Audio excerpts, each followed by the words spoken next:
that so-called progressives, extreme left, is think the way we think, say what we say, or we will fucking destroy you.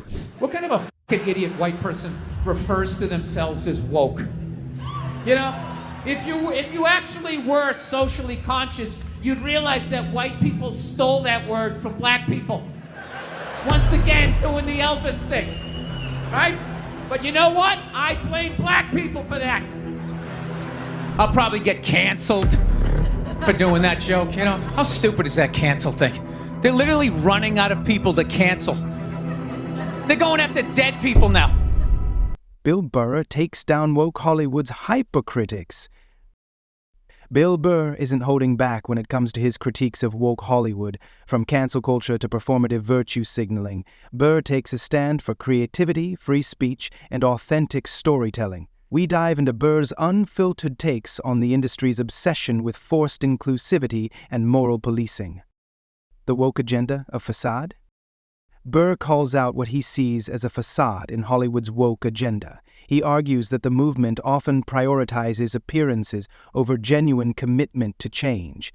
He points out that the original intent of the woke movement was to provide opportunities for people of color, but it quickly became diluted as others, particularly white women, inserted themselves into the narrative. Burr's take? I have never heard so much complaining in my life from white women. My leg is so hard with my SUV and my heated seats. He believes this shift undermines the very essence of what the movement was supposed to represent. Performative diversity. According to Burr, Hollywood treats diversity and inclusivity like trendy props rather than meaningful commitments. He expresses skepticism about the industry's genuine dedication to these values, suggesting that many of the gestures are performative.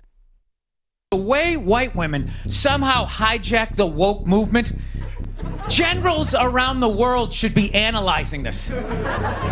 Just to refresh your memory, the woke movement was supposed to be about people of color, not getting opportunities, the at-bats that they deserved, finally making that happen.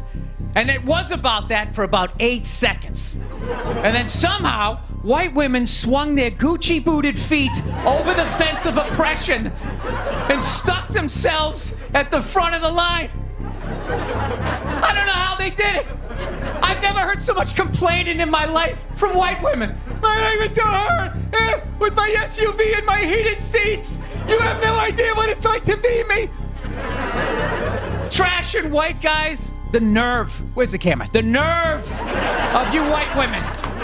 He states, "Stay woke. The authenticity of these movements is often lost in translation.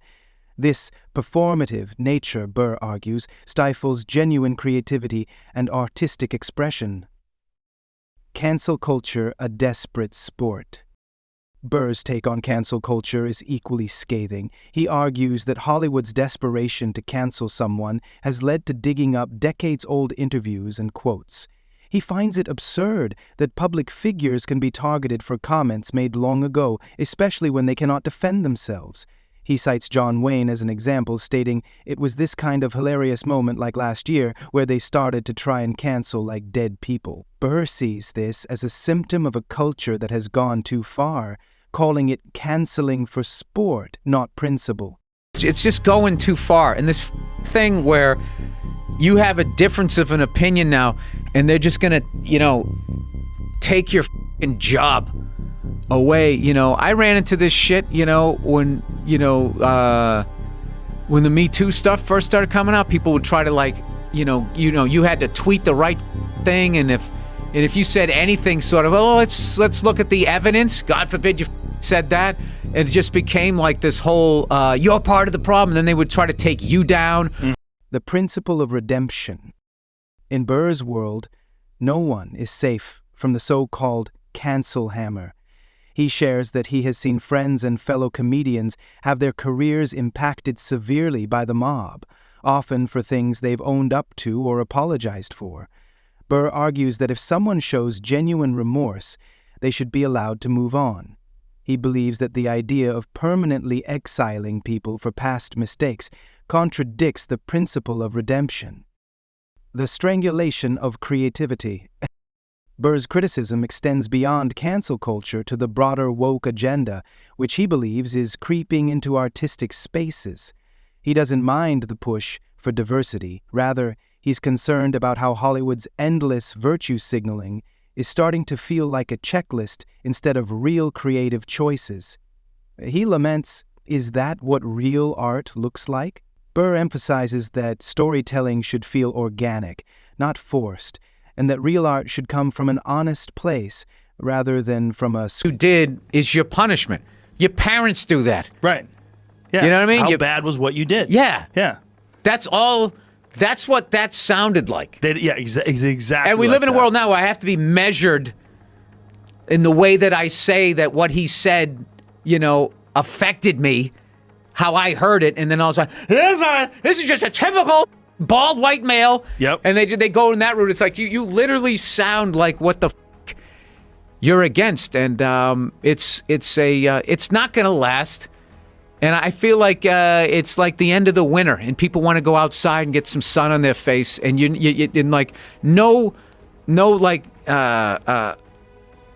taking people by the back of their neck and shoving their face in the shit. That you can't sustain that. No. You can't script trying to stay safe or acceptable. Body positivity, a twisted message. One of Burr's go-to rants is about the body positivity movement. While he supports self-love, he feels that the message has been twisted. He argues that real self-love involves taking care of oneself, not just settling for good enough. He critiques the portrayal of plus-size actresses and how they are often celebrated for simply being themselves, without addressing the health implications. Burr quips, "You put the cookies in there, I didn't," highlighting the absurdity of blaming society for personal choices. Comedy, a no-rules zone? Burr firmly believes that comedy should be a no-rules zone.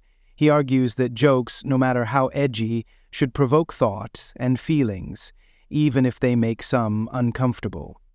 He warns against the trend of comedians sanitizing their material to avoid backlash, suggesting that this leads to stale comedy.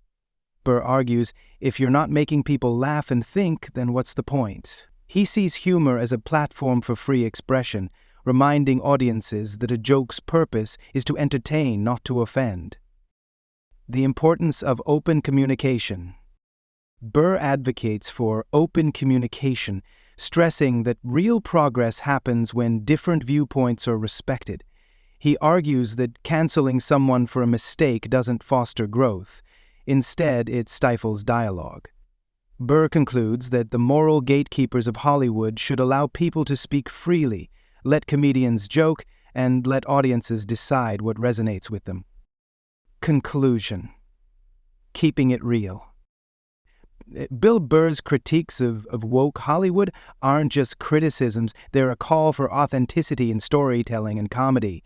He challenges the notion that discomfort should be avoided at all costs, suggesting that sometimes the most profound truths come from uncomfortable conversations.